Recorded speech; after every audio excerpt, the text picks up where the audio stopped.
नमस्कार, मैं चंदन Sharma money management institute की ओर से आप सभी का हार्दिक स्वागत करता हूं। और जैसे कि आप सभी को पता है कि आज हम जिस टॉपिक पर बात करने वाले हैं, उस टॉपिक का नाम है कोई शेयर सस्ता है या महंगा है। ये हम कैसे पता लगाएं? कैसे हमें पता चलेगा कि शेयर सस्ता है तो खरीदना चाहिए और महंगा है तो उसे बेचना चाहिए। तो चलिए आगे देखते हैं हम लोग आज का टॉपिक।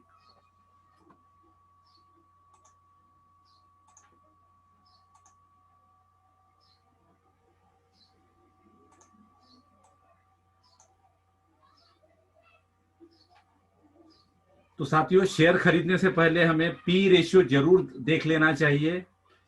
क्यों, क्या है उसकी वजह? तो देखते हैं हम लोग। कई बार दोस्तों की सलाह पर आंखें बंद कर भरोसा करना नुकसान का सबब बन जाता है। दीपक ने अपने एक दोस्त की देखरेखी देखा देखी शेयर बाजार में पैसे लगाना शुरू कर किया।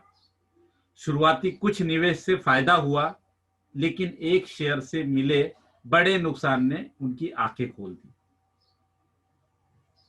तो अक्सर हमने देखा है कि जब कोई नया इन्वेस्टर होता है, निवेशक होता है, जब वो शेयर बाजार में कदम रखता है, तो वो जब भी कोई डिसीजन लेता है वो अपने किसी दोस्त से पूछ के लेता है, किसी रिश्तेदार से पूछ के लेता है, या फिर अपने ऑफिस के जो मित्र होते हैं उनके कहने पर वो शेयर खरीदता है या बेचता है, जो कि गलत है।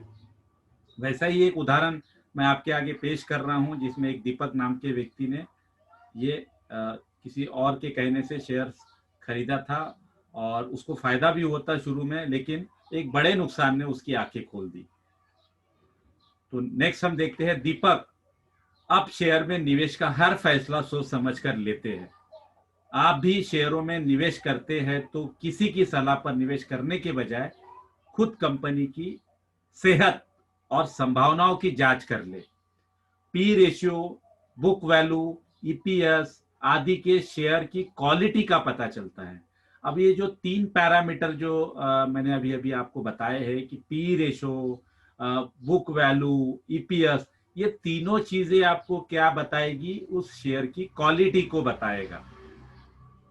आगे देखते हैं हम लोग, क्या है पी रेशियो। ज्यादातर निवेशक किसी शेयर में पैसा लगाने से पहले उसका पी रेशियो क्यों देखते हैं? कैसे निकलता है शेयर का पी रेशियो? हमने इन सवालों के जवाब जानने की कोशिश की है।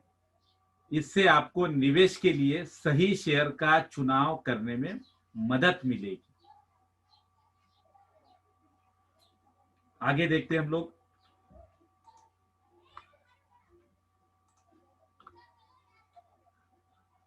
साथियों, क्या है पी रेशियो, वो हम देखेंगे। किसी कंपनी के शेयर की वैल्यू, यानी यह पता लगाने के लिए कि वह सस्ता है या महंगा है, सबसे ज्यादा पी रेशियो के पैमाने का इस्तेमाल होता है। तो जैसे कि आज का हमारा जो सेशन है, जो टॉपिक है, वो इसी से रिलेटेड, कोई शेयर सस्ता है या महंगा है, ये हमें पता करना है। तो ये उसको पता करने का जो पैमाना है उसको हम पी रेशियो कहते हैं। इसे शेयर की कीमत और शेयर से आय का अनुपात कहा जाता है। इसी को शेयर की जो कीमत होती है, जो रोज बदलते रहती है स्टॉक मार्केट में, शेयर बाजार में, वो जो कीमत है और उस कंपनी के जो शेयर का जो आय है, अर्निंग पर शेयर है, जो कंपनी एक शेयर पर कमाती है, उन दोनों का जो अनुपात दर्शाता है वो है पी रेशियो। आगे हम देखेंगे इसके जो फॉर्मूले हैं, हम जैसे जैसे आगे बढ़ेंगे हमें वैसे वैसे पता चलेगा। शेयर से आय को शेयर बाजार की शब्दावली में ईपीएस कहते हैं। तो जो शेयर्स जो आप खरीदते हो, शेयर्स पर जो कंपनी को आय होता है, उसको हम स्टॉक मार्केट की जो शब्दावली में एक उसको वर्ड दिया गया है, वो है ईपीएस, अर्निंग पर शेयर। इसका मतलब अर्निंग प्रति शेयर भी हम कह सकते हैं। किसी कंपनी के मुनाफे में उसके कुल शेयर की संख्या से भाग देने पर ईपीएस निकलता है। मतलब कंपनी के पास जो भी मुनाफा है, प्रॉफिट जो कंपनी ने कमाया है उस एक साल में कमाया है, या कंपनी बहुत बार आपको क्वार्टरली, आपने देखा होगा कि कंपनी क्वार्टरली हर 3-3 महीने में क्या करती है, अपने रिजल्ट को डिक्लेयर करती है। अब वो रिजल्ट को डिक्लेयर करती है तो उसमें भी कंपनी अपने कंपनी का जो 3 महीने का मुनाफा है वो बताती है पब्लिक को कि मुझे पिछले 3 महीने में इतना प्रॉफिट हुआ है। तो जो प्रॉफिट होता है उसको, जितने भी उस कंपनी के नंबर ऑफ शेयर्स है, टोटल जो कंपनी के नंबर ऑफ शेयर्स है, उसको यदि प्रॉफिट से डिवाइड कर दिया जाए, प्रॉफिट का जो भी अमाउंट है उस अमाउंट से यदि हमने नंबर ऑफ शेयर को विभाजित कर दिया, डिवाइड कर दिया, तो हमें क्या निकलेगा, अर्निंग पर शेयर, ईपीएस। इसके बाद शेयर बाजार में शेयर की कीमत में ईपीएस से भाग देने पर पी रेशो निकलता है। अब पी रेशो कैसे निकलेगा? पी रेशो का सिंपल फॉर्मूला आपके आगे भी आप देख सकते हैं कि जो उस कंपनी का प्राइस चल रहा है, प्राइस, उस शेयर का प्राइस रोज बदलता है, तो जो प्राइस होता है उसको हमको क्या करना है, उसको ईपीएस से डिवाइड कर देना है, अर्निंग पर शेयर से डिवाइड कर देना होता है। जैसे आगे में हम उदाहरण समझते हैं, इसे हम एक उदाहरण से समझते हैं। मान लीजिए किसी कंपनी के शेयर की कीमत 100 रुपए है और उसका ईपीएस मतलब अर्निंग पर शेयर 10 रुपए है, तो उसका पी रेशियो 10 हुआ। कैसे? तो 100 रुपए उस कंपनी का शेयर प्राइस चल रहा है और उस कंपनी का अर्निंग पर शेयर जो निकला वो 10 रुपया निकला, अर्निंग पर शेयर 10 रुपया निकला।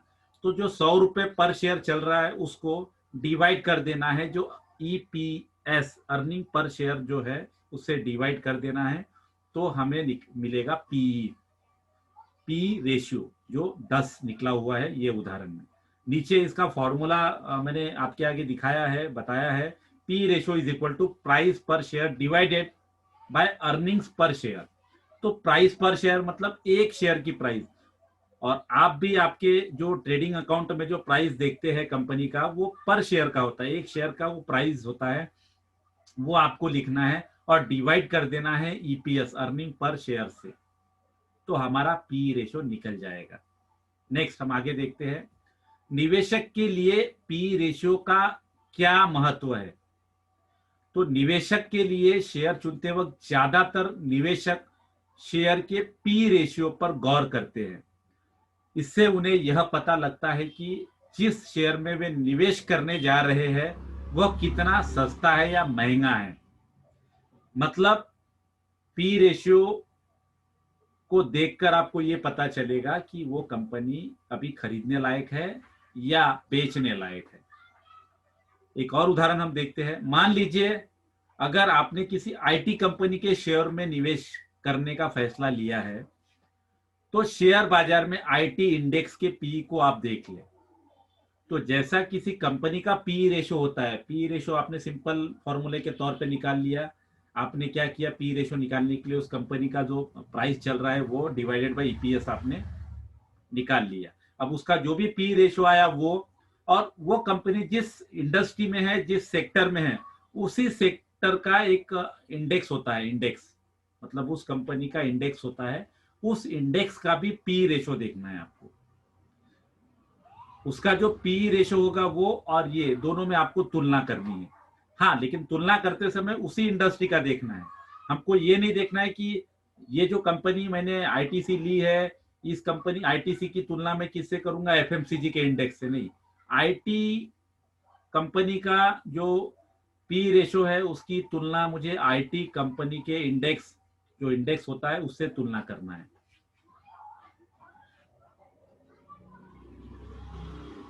शेयर बाजार के आईटी इंडेक्स के पी को आप देख ले, इसके बाद उस पी से उस आईटी कंपनी के पी की तुलना करें जिसमें आप निवेशक करना चाहते हैं।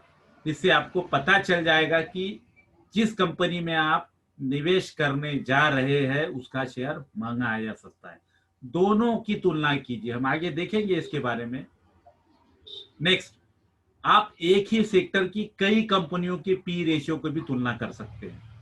अगर मान लेते हैं कि एक सेक्टर है जैसा आईटी सेक्टर, आईटी सेक्टर में आपको टीसीएस भी मिलेगा, इन्फोसिस भी मिलेगा, विप्रो भी मिलेगा। अब ये 3 कंपनियां हो गई। अब तीनों कंपनियों का आपको पी देखना है कि इन तीनों कंपनी में से किस कंपनी का पी अच्छा है। तो ये भी देखना है आपको। आमतौर पर अच्छी बुनियाद और ग्रोथ वाली कंपनियों के शेयर का पीई ज्यादा होता है दोस्तों। जिस कंपनी का ग्रोथ ये अच्छा खासा होता है उसका पीई भी आपको ज्यादा मिलेगा। Wealth wishers, financial advisors and planners में चीफ प्लानर मधुपम कृष्णा के मुताबिक पी रेशियो से निवेशक को किसी शेयर की कीमत में होने वाली बढ़ोतरी का अंदाजा भी लग जाता है। मसलन ज्यादा पी रेशियो वाली कंपनी से आप छोटी अवधि में कई गुना रिटर्न की उम्मीद नहीं कर सकते। मतलब इस लाइन में ये बताने की कोशिश की गई है कि यदि किसी कंपनी का जो पी रेशियो है ये बहुत ज्यादा है तो उसका जो रिटर्न आएगा वो आपको कम आ सकता है। अगर उसका पी रेशियो बहुत ज्यादा है तो उसको रिटर्न की संभावनाएं थोड़ी कम आ सकती है, और पी रेशियो बहुत अगर कम है तो आपको वहां संभावनाएं ज्यादा आपको मिल सकती है प्रॉफिट कमाने की। नेक्स्ट हम एक उदाहरण और देख लेते हैं। इस उदाहरण से आपको पूरा का पूरा क्लियर समझ में आ जाएगा। मान लीजिए कि एक कंपनी का शेयर अभी 250 रुपए का है। कोई एक XYZ कंपनी का शेयर है जिसका प्राइस 250 रुपए चल रहा है, और पिछले एक साल में उस कंपनी ने एक शेयर पर 20 रुपए की कमाई की है। पिछले एक साल का मतलब एनुअली बोला जा रहा है कि सालाना जो रिपोर्ट आती है उसमें जो प्रॉफिट एंड लॉस होता है उसके हिसाब से 20 रुपया उस कंपनी का क्या आ रहा है, एक शेयर का ईपीएस आ रहा है, और 250 रुपए उस कंपनी का क्या चल रहा है, प्राइस चल रहा है। तो इस 20 रुपए को ईपीएस या अर्निंग पर शेयर भी कहा जाता है। इसी को 20 रुपए को हम अर्निंग पर शेयर भी कह सकते हैं। अब उस कंपनी का पी रेशियो निकालने के लिए हमें 250 जो शेयर का प्राइस है वो 250 को क्या करना है, 20 जो ईपीएस अर्निंग पर शेयर है 20 रुपीज, उसको उसे भाग देना है, डिवाइड कर देना है। तो हमें क्या मिलेगा, हमको हमारा पी मिल जाएगा। तो देख सकते हैं आप लोग 250 ये कंपनी का प्राइस दिखेगा, उसको डिवाइड कर देना है 20, ईपीएस जो है 20 उससे, तो देखिए 12.5 रुपए आपका पी निकल चुका है। तो इस प्रकार उस कंपनी का पी रेशियो 12.5 आएगा। इसका अर्थ है कि आपको 1 रुपया कमाने के लिए कंपनी में 12.5 रुपए निवेश करने होंगे, या हर 12.5 रुपए के निवेश पर आपको 1 रुपए का लाभ होने की संभावना है। 12.5 रुपए पर 1 रुपया मिल रहा है, ये भी आप समझ सकते हैं। अगर किसी कंपनी के शेयर का पी रेशियो ज्यादा है तो इसका अर्थ है कि या तो अन्य निवेशक उस कंपनी से भविष्य में अच्छा प्रदर्शन करने की उम्मीद कर रहे हैं, या फिर उस कंपनी के शेयर्स जरूरत से ज्यादा ऊंचे दाम में चल रहे हैं। इसी प्रकार अगर किसी कंपनी के शेयर का पी रेशियो काफी कम है तो इसका अर्थ है कि या तो निवेशक उस कंपनी से भविष्य में खराब प्रदर्शन करने की उम्मीद कर रहे हैं, या फिर उस कंपनी के शेयर जरूरत से कम दाम पर चल रहे हैं। तो साथियों, अगर उस कंपनी का पी रेशियो काफी ज्यादा चल रहा है तो आपको समझ जाना है कि उसमें कुछ निवेशकों को ये लग रहा है कि कंपनी शायद ही भविष्य में अच्छा कुछ कर सकती है। जैसे रिलायंस के केस में आप देख सकते हैं कि रिलायंस का जो शेयर का पी है ये काफी ऊपर है। अब ये उसका पी रेशियो ज्यादा इसीलिए क्योंकि लोगों को ये लग रहा है कि रिलायंस जो अपना कर्ज मुक्त हो चुकी है, जो अपना बिजनेस एक्सपांड कर रही है, वो एक्सपांड जो कर रही है, ये एक्सपांड करने से उसका क्या बढ़ जाएगा, प्रॉफिट बढ़ जाएगा।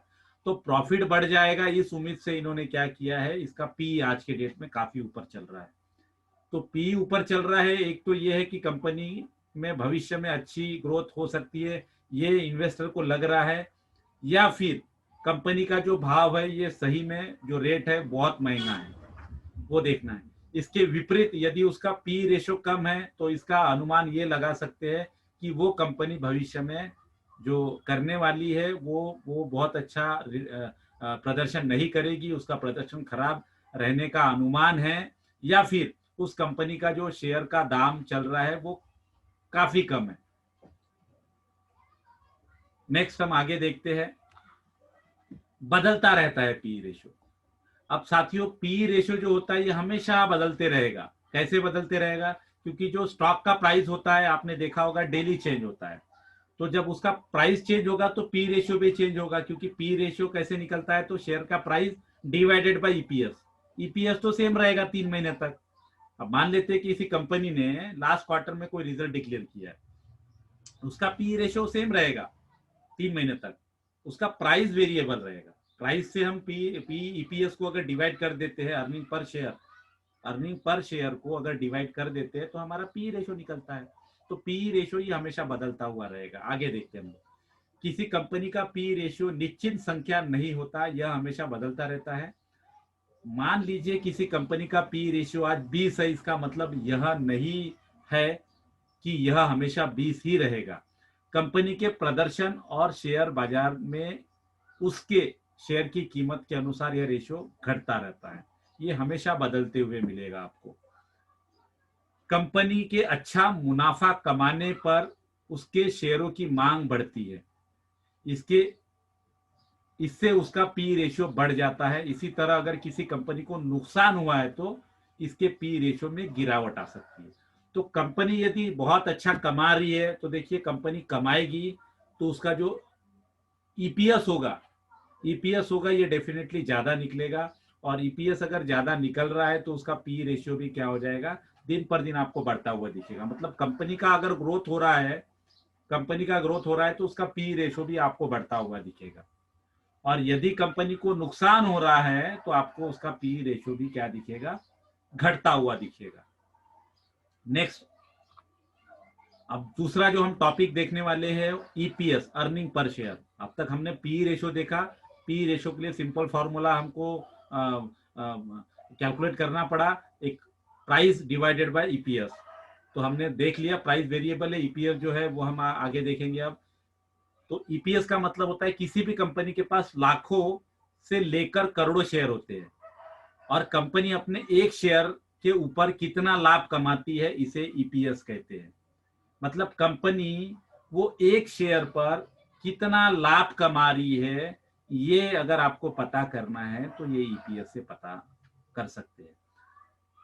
हम देखेंगे ईपीएस का फुल फॉर्म क्या होता है। तो ईपीएस को हम अर्निंग पर शेयर कह सकते हैं, या हिंदी में इसका अर्थ होता है प्रति शेयर आय। एक शेयर पर कितनी आय मिल रही है ये भी समझ सकते हैं। नेक्स्ट हम देखते हैं ईपीएस से किसी भी कंपनी के व्यापार और उसके आर्थिक हालात का आकलन किया जाता है। मतलब अर्निंग पर शेयर अगर उस कंपनी का अच्छा आ रहा है तो कोई भी यही चाहेगा कि मुझे ऐसे शेयर मिले जिसका अर्निंग, कंपनी का प्रॉफिट बढ़ता रहे। तो अर्निंग अगर बढ़ रहा है तो कंपनी का जो आकलन होगा वो अच्छा आएगा कि नहीं ये कंपनी अच्छी है। और अर्निंग उस कंपनी की अगर कम आती है तो कोई भी अनुमान लगाएगा कि उस कंपनी की जो आर्थिक हालत है वो खराब है। तो स्टॉक मार्केट में किसी भी कंपनी में निवेश करने से पहले उस कंपनी का ईपीएस जरूर देखना चाहिए, और उसके विरोधी कंपनी के ईपीएस से तुलना जरूर करनी चाहिए। किसी कंपनी का शेयर महंगा दाम पर मिल रहा है या सस्ते दाम पर, उसके लिए ईपीएस और पी रेशो से पता चल जाता है। तो साथियों मैंने आपको ये बताया कि अगर कोई एक सेक्टर है, जैसे हमने आईटी सेक्टर में देखा, टीसीएस देखा, हमने इन्फोसिस देखा, हमने विप्रो देखा। अब ये तीनों में से किसी एक को आपको खरीदना है, लेने का विचार अगर आप कर रहे हो, तो आप पता लगाएंगे कि तीनों में से किस कंपनी का पी रेशो अच्छा है, और जिसका भी पी रेशो अच्छा रहेगा आप क्या कर लोगे, उस कंपनी को अपने पोर्टफोलियो में आप रख लोगे। और ये बहुत जरूरी है कि वो शेयर महंगा है या सस्ता है, ये पता करने के लिए सिर्फ दो चीजें जरूरी है आपको, पी रेशो और अर्निंग पर शेयर। ये दो चीजें अगर आपको पता चल गई तो आप अच्छी कंपनी को अपने पोर्टफोलियो में रखेंगे। नेक्स्ट हम आगे देखते हैं ईपीएस कैसे कैलकुलेट किया जाता है। तो किसी भी कंपनी का ईपीएस कैलकुलेट करने के लिए आपको उस कंपनी के दो चीजों के बारे में पता होना जरूरी है। एक, उस कंपनी का शुद्ध लाभ कितना है, और दूसरा कंपनी के कुल शेयर कितने हैं। देखिए सिंपल फॉर्मूला है कि कंपनी का जो प्रॉफिट हुआ वो कितना हुआ, वो एक चाहिए, और दूसरा कंपनी के नंबर ऑफ शेयर्स कितने हैं, टोटल नंबर ऑफ शेयर। तो कंपनी का जो प्रॉफिट आपको मिलेगा वो क्वार्टरली भी मिल सकता है, वो आपको ईयरली भी मिल सकता है। तो क्वार्टरली मिलेगा वो निकाल के देख सकते हैं, ईयरली मिलेगा उससे भी आप पता कर सकते हो। तो नीचे हम फॉर्मूला देख सकते हैं कि ईपीएस का जो फॉर्मूला है अर्निंग पर शेयर का वो कैसा है, तो total net profit divided by total number of shares, हमारा ईपीएस निकल जाएगा। नीचे हम समझने की कोशिश करते हैं कि कैसे निकलेगा। तो जब कंपनी के तिमाही या सालाना शुद्ध लाभ में से कंपनी के कुल शेयर्स को भाग दिया जाता है तो कंपनी का ईपीएस मतलब अर्निंग पर शेयर निकल कर आता है। नीचे उदाहरण से हम समझ सकते हैं।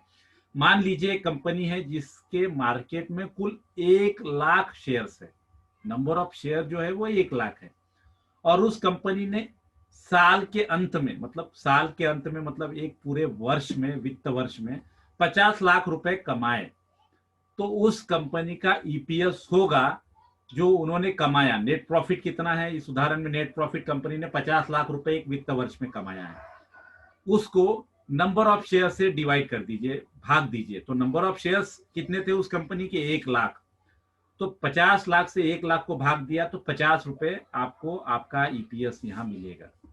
और पी रेशो निकालना है तो सिंपल है, आप उस प्राइस को इस ईपीएस से डिवाइड कर दीजिए, आपका पी रेशो भी निकल जाएगा। नेक्स्ट हम आगे देखते हैं। इसका यह अर्थ हुआ कि कंपनी अपने एक शेयर पर 50 रुपए का लाभ कमाती है। ईपीएस का उपयोग किसी एक ही इंडस्ट्री की दो कंपनियों की तुलना करने के लिए किया जाता है। देखिए, अर्निंग पर शेयर की अगर तुलना करना है तो उसी इंडस्ट्री की जो कंपनी है उसी से तुलना करना है, किसी और इंडस्ट्री से नहीं। अगर आप आईटी के शेयर्स की बात कर रहे हैं तो आपको बैंकिंग के शेयर से तुलना नहीं करना है, उसका ईपीएस अलग रहेगा, इसका अलग रहेगा। उसी इंडस्ट्री में जो कंपनियां हैं उसी से तुलना करने के लिए ये काफी कारगर साबित होता है। इसमें किसी एक कंपनी के ईपीएस को दूसरी विरोधी कंपनियों के ईपीएस से मिलाकर देखा जाता है, तो कंपैरिजन करना है, उसी सेक्टर से रिलेटेड जो कंपनी है उस कंपनियों में आपको तुलना करना है, और जो कंपनी आपको अच्छी लग रही है, इस पैरामीटर पे बैठ रही है, उस कंपनी को आपके पोर्टफोलियो में इंक्लूड कर लेना है। अगर ईपीएस विरोधी कंपनी के ईपीएस से कम आता है तो कंपनी का व्यापार विरोधी की तुलना में अच्छा नहीं है। तो ये आप यहां से पता लगा सकते हैं। तो हम आगे देखते हैं। अब तीसरा जो टॉपिक हम समझने जा रहे हैं वो है क्या है बुक वैल्यू, कहां होता है इसका इस्तेमाल। तो चलिए हम इसको समझते हैं। शेयरों की उचित कीमत का पता लगाने के कई तरीके हैं, इनमें से एक बुक वैल्यू भी है। बुक वैल्यू का आशय किसी कंपनी या वस्तु की उस कीमत से है जो निश्चित समय पर बाजार में उसे बेचने से मिल सकती है। इसे कैलकुलेट करने के लिए कंपनी के फिजिकल असेट से उसकी देनदारियां मतलब लायबिलिटी को घटाकर कुल शेयरों से भाग दिया जाता है। देखिए, कंपनी का जो असेट होता है वो असेट फिजिकल होना चाहिए। फिजिकल मतलब वो कुछ कुछ चीजें ऐसी होती है जो दिखती नहीं है, जैसा गुडविल, कंपनी का जो गुडविल है वो दिखता नहीं है लेकिन वो भी असेट है। जैसे अगर मैं उदाहरण से समझाऊं तो अगर मुझे सलमान खान को यहाँ पर किसी एक प्रोग्राम में इनवाइट करना है तो वो मुझसे कुछ ना कुछ फीस मांगेंगे अपनी, 5 करोड़ 10 करोड़। तो ये जो गुडविल है उनका, गुडविल की वजह से जो 5 लाख मांग रहे हैं ये भी तो उनका असेट ही है। बट ये जो असेट है ये फिजिकल नहीं है, ये अदृश्य है। तो यहाँ आपको वही चीज लेनी है जो फिजिकल है, और ये फिजिकल जो असेट है की वैल्यू है उसको जो देनदारियां है, जो लायबिलिटी, जो कर्जा कंपनी के ऊपर में पहले से है, उस कर्जे को अगर घटा लिया जाए, उस फिजिकल असेट की जो टोटल आ रही है वो, और जो उस कंपनी के ऊपर देनदारियां है उसको घटा दिया जाए तो क्या निकलेगा, आपका बुक वैल्यू निकलेगा। जैसे कंपनी के फिजिकल असेट में भूमि, बिल्डिंग, मशीनरी, प्लांट, कंप्यूटर, तो ये सारी चीजें हम देख सकते हैं खुली आंखों से, तो ये फिजिकल असेट में इसको हम बोल सकते हैं। आदि की लागत आती है। देनदारियों में कंपनी के कर्ज, प्रिफर्ड स्टॉक इत्यादि आ जाते हैं। तो कंपनी कभी कभी कर्ज लेती है बैंकों से, कभी कभी उसके पास डिवेंचर्स होते हैं पब्लिक के, कभी कभी उसके पास प्रेफरेंशियल शेयर्स होते हैं।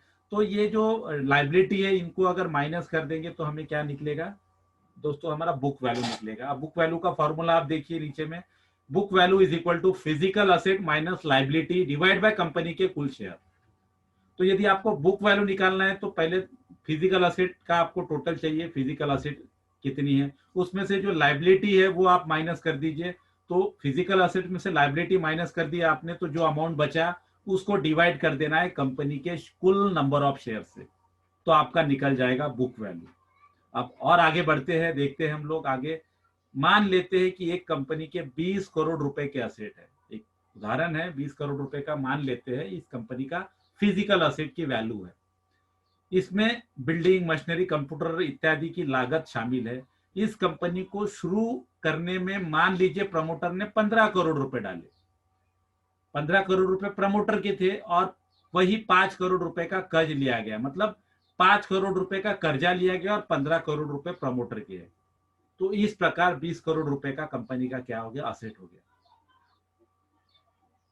यदि कुल असेट में से इस लोन या देनदारियों को घटा दिया जाए तो प्रमोटर की इक्विटी हिस्सेदारी मिल जाएगी। मतलब ये 20 करोड़ में से आपने 5 करोड़ का यदि क्या किया, जो जो कर्ज लिया हुआ था ये यदि घटा लिया आपने, तो जो अमाउंट बचेगी 15 करोड़ रुपया, तो ये क्या हो सकता है, आप इसको प्रमोटर की हिस्सेदारी भी बोल सकते हैं। दरअसल कंपनी की अकाउंटिंग में यह हिस्सेदारी ही बुक वैल्यू होती है, इसी को हम लोग बुक वैल्यू भी कह सकते हैं।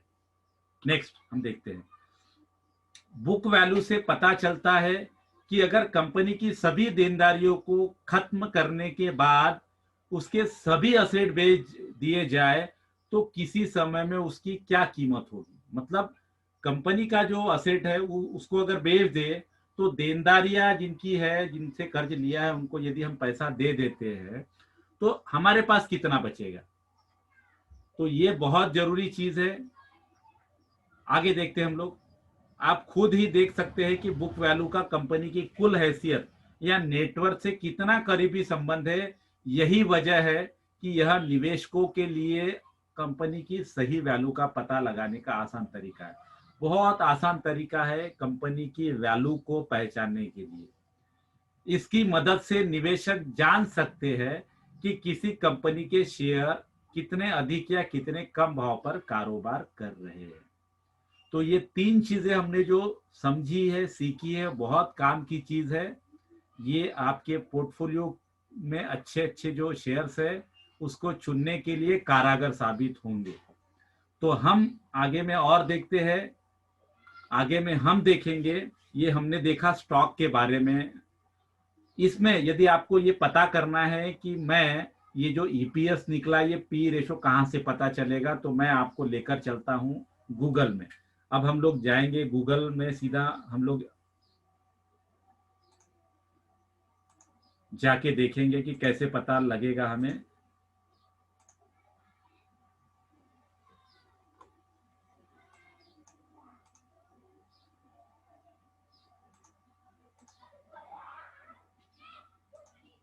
देखिए साथियों, यहाँ पर आपको क्या करना है, आप मनी कंट्रोल में भी जाके देख सकते हैं। मनी कंट्रोल में ये आपने यहाँ पर क्या किया, ये मनी कंट्रोल, ये मनी कंट्रोल है। यहाँ पे देखिए बहुत सारे लोग मनी कंट्रोल का वेबसाइट यूज करते हैं। तो मनी कंट्रोल पे आपको जाके सर्च करना है साथियों, जो भी कंपनी का आपको देखना है। जैसे यहाँ मैंने डाल दिया सन फार्मा, ये आ गया सन फार्मा। आप जैसे ही नीचे आएंगे, नीचे नीचे नीचे नीचे आते जाएंगे, देखिए यहाँ पर आपको पी रेशो आके मिल गया है 44। अब ये कैसे निकला साथियों, तो पी रेशो का फॉर्मूला सिंपल है, जो प्राइस चल रही है वो डिवाइडेड बाय ईपीएस। तो इसका जो ईपीएस है वो कितना निकला, 12.42। 12.42 इसका ईपीएस है और पी रेशो कितना निकला, 44। ये पी रेशो कैसे निकला, तो इसका प्राइस कितना चल रहा साथियों, आप देख सकते हो 555 रुपए 80 पैसे का इसका शेयर ट्रेड हो रहा है। तो 555 रुपए 80 पैसे को आपने यदि इस 12 रुपए 42 पैसे से डिवाइड कर दिया, भाग दिया, तो ये पी रेशो आएगा। ये पी रेशो इस स्टॉक का आया है। और यहां देख सकते हैं इंडस्ट्री का पी रेशो। तो पूरा का पूरा इंडस्ट्री का जो एवरेज पी रेशियो चल रहा है वो 36.69%, 36.69% चल रहा है आपका इंडस्ट्री का पी, और इसका पी चल रहा 44.75। तो ये भी बहुत जरूरी है कि इंडस्ट्री से आप इस शेयर्स के पी को भी आपको देखना है। और और आपको पता होगा कि ईपीएस का जो फॉर्मूला है वो भी हमने देखा, ईपीएस का फॉर्मूला कैसे निकला है। अब ईपीएस जो है वो हम देख सकते हैं कि ईपीएस निकालने के लिए आपने क्या देखा था, कि कंपनी का जो नेट प्रॉफिट है उसको डिवाइड कर दिया था नंबर ऑफ शेयर से, तो हमारा ईपीएस निकला था। और यहाँ पर आप प्राइस टू बुक वैल्यू देख सकते हैं साथियों, प्राइस टू बुक वैल्यू 5.47, मतलब प्राइस और बुक वैल्यू से कम प्राइस जो है वो 5 गुना ज्यादा है। जो बुक वैल्यू है उससे 5 गुना प्राइस ज्यादा है। ये भी समझने वाली बात है यहाँ पर। तो इस प्रकार आप किसी कंपनी का पी रेशो यहाँ से निकाल सकते हैं। अब सबसे महत्वपूर्ण बात जो है वो मैं आपके बीच में रखना चाहता हूँ, वो आप देख सकते हैं निफ्टी। जो निफ्टी का पी रेशो है वो हम देखेंगे। यहाँ पे देखिए, ये निफ्टी का पी रेशो देखने के लिए हम नीचे चार्ट में जाएंगे। ये देखिए साथियों, निफ्टी का जो पी रेशो आप देख सकते हैं,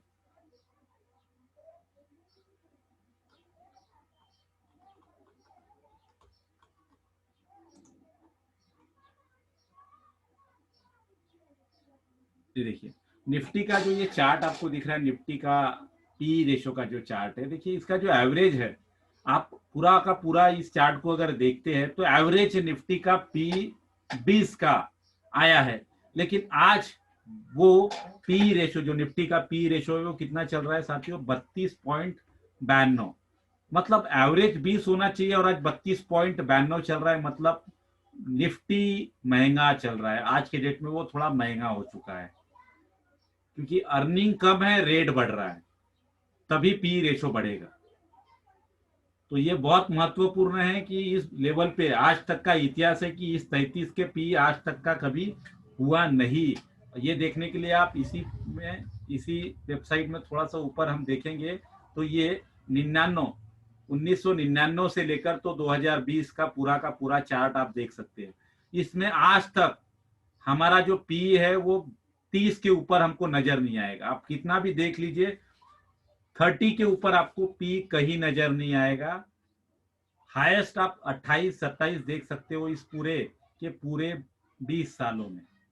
लेकिन ये एकमात्र ऐसा समय आया है जहां निफ्टी का पी 32 के ऊपर, लगभग 33 के आसपास चल रहा है।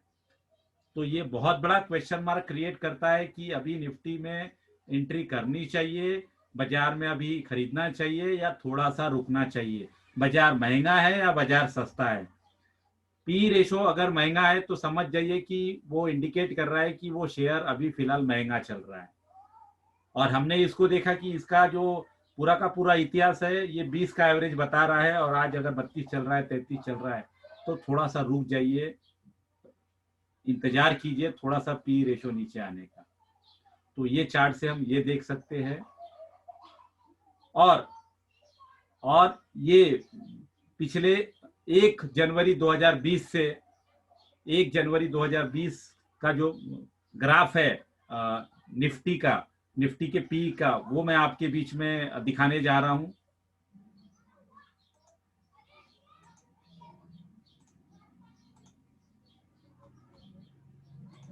ये आप देख सकते हैं, जनवरी से मैंने आपके आगे आंकड़े रखे हैं। अगर जनवरी से आप देखते हैं तो ये जो कॉलम है ये पी रेशो का कॉलम है, पी रेशो। तो देखिए 8 जनवरी को 27 का पी था, फिर 9 जनवरी को 28 का पी हो गया निफ्टी का, 10 जनवरी को 28 का पी था। आप जैसे जैसे आगे बढ़ेंगे आपको दिखेगा ये 28, 27, 28, 27 का पी रेशो चल रहा था, सब ठीक था। लेकिन सडनली मार्च महीने में आप देखोगे ये पी रेशो यहाँ से गिरना चालू हुआ। और देखिए साथियों, सबसे कम पी रेशो 23 मार्च 2020 को निफ्टी का सबसे कम जो एवरेज हमने देखा था 20, उस एवरेज से भी नीचे आपका पी चल रहा था।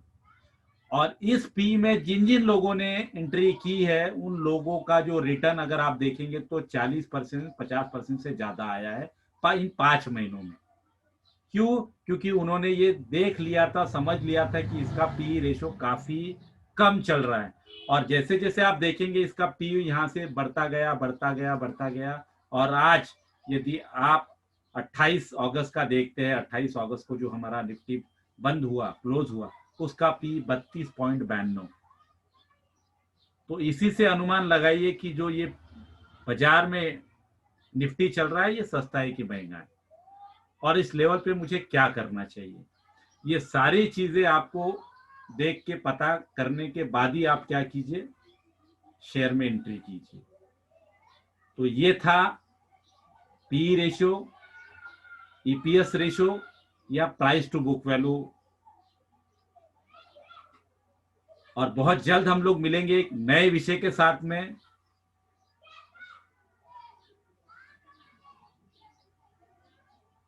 और यदि आपने इस चैनल को अब तक सब्सक्राइब नहीं किया है तो प्लीज इस चैनल को आप सब्सक्राइब कर लीजिए, ताकि मेरे जितने भी वीडियोस है वो रेगुलर आपको मिलते रहे और आप अपना नॉलेज बढ़ाते रहें। इसी के साथ मैं मेरे शब्दों को विराम देता हूं। नमस्कार। जय भारत।